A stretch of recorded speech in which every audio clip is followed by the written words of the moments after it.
चलिए बच्चों, आज की क्लास में हम डिस्कस करने वाले हैं जो हमने सेंटेंसेस सीखे हैं, उनके फॉर्मेशन सीखे हैं ट्रांसलेशन वाले, उसके ऊपर, जिसमें हम आज डिस्कस करेंगे कि किस तरीके से किसी भी तरह की जो ट्रांसलेशन होती हैगी उसको कैसे कर सकते हैं। हमने काइंड्स ऑफ फॉर्मेट सीखे थे। काइंड्स ऑफ फॉर्मेट के साथ साथ अब हम प्रेजेंट इंडेफिनिट टेंस के, कौन से टेंस के?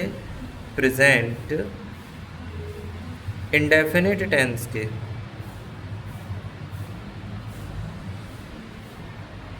सेंटेंसेस की एक्सरसाइज को सॉल्व कराएंगे। और इस एक्सरसाइज को सॉल्व कराने के लिए हम एक्सरसाइज ले रहे हैं एक्सीलेंट बुक की। एक्सीलेंट बुक क्लास 12th की आती है। तो काइंड्स ऑफ सेंटेंस के लिए मैंने आपको सबसे पहले आइडेंटिफिकेशन, पहचान सिखाई थी। उसके बाद फिर मैंने फॉर्मेशन सिखाया था, जिसमें हेल्पिंग वर्ब, मेन वर्ब का क्या यूज होता है, इस पे हमने डिस्कस किया था। एक बार फिर से हम रिवाइज करते हैं। प्रेजेंट इंडेफिनिट ये कहता है कि जो क्रिया होती है उसके साथ ता है, ती है, ते है आता है या ताहू आ जाता है।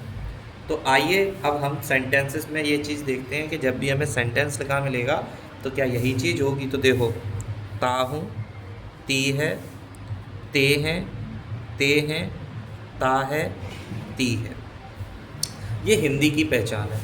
अब मैं इसके सेंटेंसेस को सॉल्व करा रहा हूँ। तो एक्सरसाइज 1 क्लास 12th में एक्सीलेंट की बुक में टोटल 12 टेंस की 12 to 15 एक्सरसाइज है, और हम पूरा डिस्कस करेंगे, सारी एक्सरसाइज को सॉल्व करेंगे, हर एक चीज़ को समझते सीखते हुए चलेंगे। किसी भी बच्चे को कोई डाउट आता है तो हम उस डाउट को भी डिस्कस कर लेंगे। चलिए, एक्सरसाइज फर्स्ट है ये हमारी, जिसमें सेंटेंस नंबर 1 शुरू करते हैं। सेंटेंस कह रहा है, मैं अपना पाठ प्रतिदिन याद करता हूँ। तो ऐसे सेंटेंस के लिए हम सबसे पहले फोकस करते हैं सब्जेक्ट पर। सब्जेक्ट को नंबर 1 मान लेते हैं। अब याद करता है, ये मुख्य क्रिया है, इसे सेकंड मान लेते हैं, ये फर्स्ट माना था। इसके बाद क्या याद करता है, ये ऑब्जेक्ट बता रहा है, इसलिए हम इसे थर्ड मान लेते हैं। और जो अदर्स वर्ड है ये एडवर्ब के रूप में ये 4 नंबर पे आ जाएगा। इस तरीके से हम सेंटेंस को सॉल्व करते जाएंगे। तो ये सेंटेंस बनेगा, I learn my lesson daily. हमारा पहला सेंटेंस। इसके बाद दूसरा सेंटेंस है हमारा, उसको भी ऐसे ही नंबर डाल के करते हैं। देखो क्या शब्द शुरू में आ गया है, और प्रेजेंट इंडेफिनिट टेंस है, इसलिए हम सबसे पहले हेल्पिंग वर्ब पे फोकस करेंगे। और इसी वजह से सबसे पहले क्या शब्द की वजह से हेल्पिंग वर्ब आ जाएगी। तो प्रेजेंट इंडेफिनिट के लिए इसकी वजह से हेल्पिंग वर्ब नंबर 1 पर, नंबर 2 पर सब्जेक्ट, नंबर 3 पर मेन वर्ब, नंबर 4 पर ये आ जाएगा अपनी माता के साथ। ये पूरा का पूरा 5th नंबर हम मान लेते हैं। वैसे पहले ये लिखेंगे फिर ये लिखेंगे। तो इंग्लिश बनाएंगे, वह एक है इसलिए लिखेंगे डच। जाती है लड़की है इसलिए सी। जाना की अंग्रेजी हो गई गो। टू दिल्ली एक प्रॉपर नाउन है, तो डी कैपिटल बना देंगे। With her mother. जरूरी ये है कि सब स्पष्ट नज़र आना चाहिए। लास्ट में क्वेश्चन मार्क, लास्ट में क्वेश्चन मार्क लग गया। हम थर्ड सेंटेंस पर फोकस करते हैं। थर्ड सेंटेंस में सबसे पहले लिखा है अच्छे विद्यार्थी, प्लूरल सब्जेक्ट है, सम्मान करते हैं। तो हम लिखेंगे गुड स्टूडेंट्स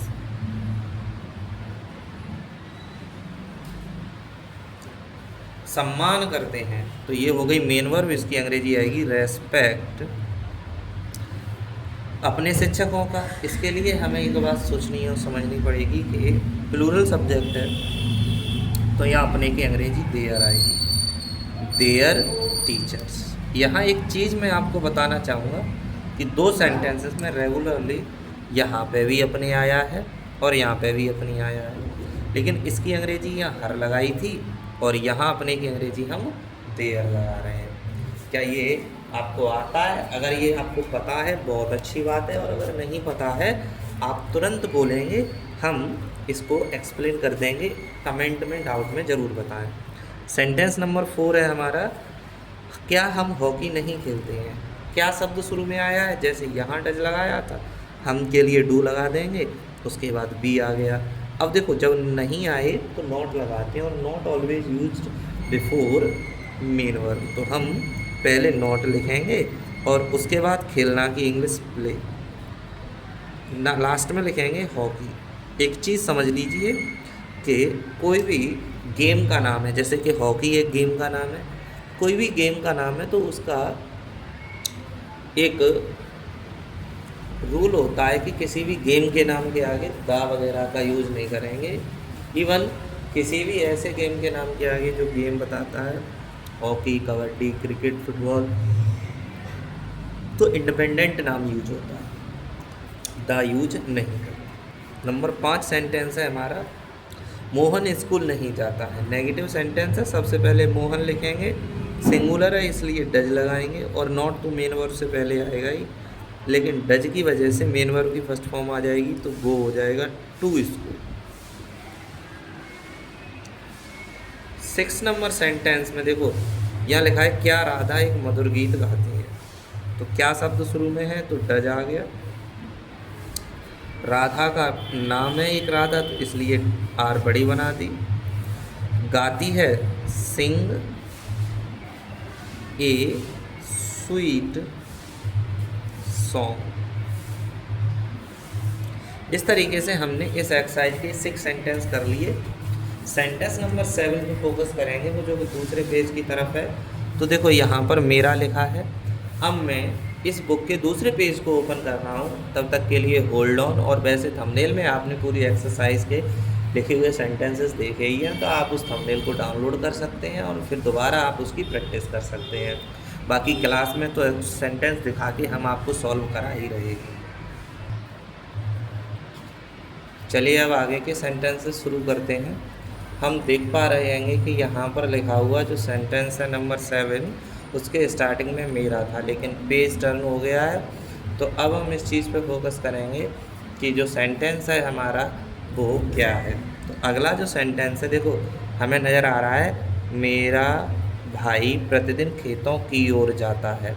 तो खेतों की ओर जाता है, सेंटेंस को समझेंगे। 7 नंबर सेंटेंस है, माई ब्रदर जाता है, एक है इसलिए गोज। अब समझाता हूँ एक बात, देखो यहाँ पर गो के साथ यहाँ टू आया है, स्कूल को जाता है, लेकिन यहाँ आया है खेतों की ओर। की ओर के लिए एक छोटी सी बात समझ लो, जैसे कि कोई भी व्यक्ति अगर जाना चाहे तो अपवार्ड जा सकता है या डाउनवार्ड जा सकता है। अगर वो लेफ़्ट राइट जाता है तो हम उसे कहते हैं टूवार्ड्स। क्या कहते हैं? टूवार्ड्स। तो इस वाले सेंटेंस में वो खेतों की ओर जा रहा है, तो my brother goes towards fields every day. Hope so you understand this sentence. अगले सेंटेंस पे बढ़ते हैं, हम सुबह टहलने जाते हैं। तो ये सेंटेंस है हमारा 8 नंबर। हम प्लूरल है इसलिए हम कहेंगे वी, और जाते हैं गो टू वॉक। ये इसी के लिए एक नई चीज़ सिखाऊंगा। देखो अगर किसी क्रिया के साथ ना, नी या ने जुड़ा हो तो इस पूरे की जो इंग्लिश होती है वो 2 + वी की पावर 1 होती है। और इसका मतलब ये है कि यहाँ पर जो टहलना है उसकी अंग्रेजी टू वॉक है। ये गो किसके लिए आता है? गो आता है किसी जगह पर जाने के लिए, और जगह अगर दी होती है, प्लेस दिया होता है, तो उससे पहले टू लगा देते हैं। अब वॉक कोई प्लेस नहीं है, इसलिए ये टू वॉक के लिए आया है, गो के लिए नहीं आया। सुबह की मॉर्निंग और एवरीडे लिख दें या डेली लिख दें, मैं डेली लिख देता हूँ उस वाले में। सेंटेंस नंबर 9 है, देखो ये पेज उड़ रहा है, वेट फॉर सेकंड मैं इस पे कुछ रख देता हूँ, पेन रख दिया मैंने। वह अपने मित्र को प्यार नहीं करता है। वह एक वचन है इसलिए ही डज नॉट। प्यार करता है यानी लव हिज फ्रेंड।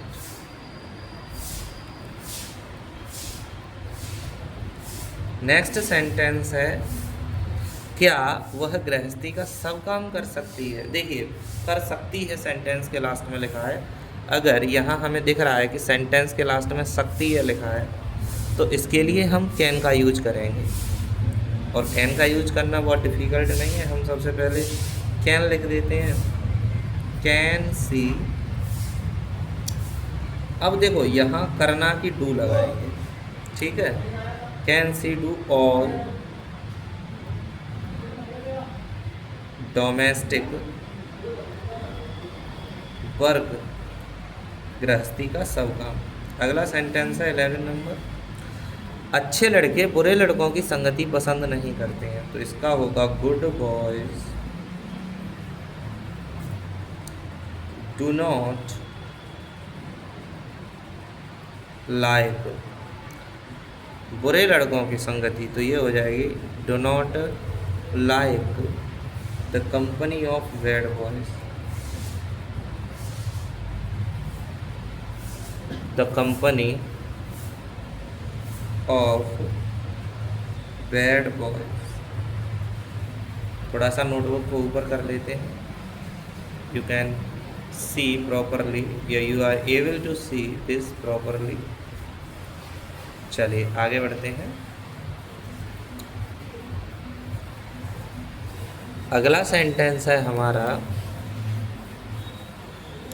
रवि का भाई तुमको गाली क्यों देता है। ये सेंटेंस क्वेश्चन वर्ड के साथ है, तो भाई पहले लिख लेंगे। रवि का भाई एक है तो डज आ जाएगा, Ravi's brother. Why does Ravi's brother. आगे लिखा है तुमको गाली क्यों देता है, तो अब्यूज यू। नेक्स्ट सेंटेंस है, तुम्हारा धोबी कपड़े अच्छे नहीं धोता है। तो देखो your washerman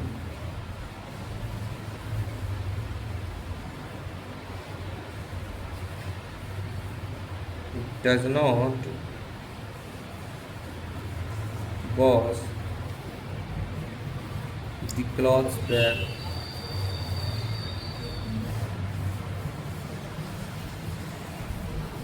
forty number sentence है, 2 और 2 4 होते हैं। और 50 नंबर है, क्या वह प्रतिदिन चावल नहीं खाता है। सिंपल से सेंटेंस है, क्या लगता है इन्हें होमवर्क में दे दिया जाए या करा दें। चलो करा देते हैं। देखो 2 and 2, 2 और 2 सब्जेक्ट हो गए, प्लूरल मान के हम कर देंगे मेक फूड। अगर इसे हम एक फ्रेज मान लें 2 and 2, तो कर देंगे मेक्स 4। क्या वह प्रतिदिन चावल नहीं खाता है, does he not eat rice daily. आज के हमने ये एक्सरसाइज पूरी सॉल्व करी। आपको अगर कोई डाउट हो किसी भी सेंटेंस पर कमेंट कर देना, सेंटेंस नंबर 4, 5, 6 जो भी है। आज के लिए इतना ही। Thank you class. Like share and subscribe is your duty to support and keep continue this series. Thank you class, thank you everyone, have a nice day.